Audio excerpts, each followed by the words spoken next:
ازيكم يا جماعة؟ تبقى ماشي في الدنيا وفي حياتك وفي طريقك مكمل، وباصص قدامك وماشي في سكتك او رحلتك في الحياة. تعمل بقى شغلك، حياتك، انتاجياتك، المهم اي حاجة وانت ماشي في طريقك، وترمي ورا ظهرك وتخزن وتعمل تاريخ بقى وانجازات او ايا كان يعني. وانت ماشي تعمل شغل وترمي وتكمل وتعمل غيره وتكمل. تيجي بعد فترة تقول بقى ايه، الف بقى كده شوية، اشوف انا عملت ايه بقى ورا ظهري شوية في اللي فات ده كله. تبص تلاقي حاجات بسيطة، والباقي يمكن يكاد يكون مش موجود وبتاع. ايه ده راح فين؟ وانت ماشي في رحلتك وباصص قدامك بس، اجران ان في واحد او حد ابن حرام او بنت حرام لازقين في ظهرك وانت مش واخد بالك، عمالين ياخدوا اللي انت بترميه ورا ظهرك ده وينسبوه ليهم، او يسرقوه، او يحصل اللي يحصل.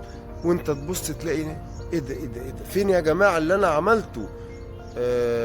راح. فلا، يبقى هنا بقى نوقف ونعمل وقفة ونشد بريك ونقول امشي في طريقي، بدل ما انا مركز تركيز كامل قدام بس، لا، ابص قدام وابص ورا، ابص قدام وابص ورا، او اجيب مراية ابص فيها اشوف اللي ورا بيحصل فيه ايه وانا ماشي في طريقي.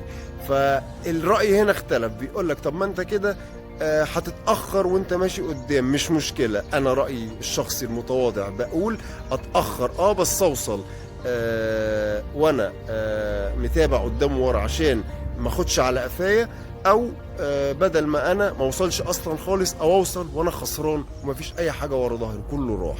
فانتوا رايكم ايه يا جماعه؟ شاركونا، قولوا لنا ايه الصح اللي انتوا شايفينه من وجهه نظركم، وربنا يسترها علينا كلنا ويخبط الظالمين في الظالمين ويخرجنا منهم سالمين، ويكفينا شر الناس المؤذيه ولاد الحرام واللي بيستحلوا حاجه مش بتاعتهم. وكل يصيبون الا ما كتب الله لنا، والحافظ والحامي هو الله. نسلمها لله نكسب وندعي ونقول يا رب. شكرا لكم.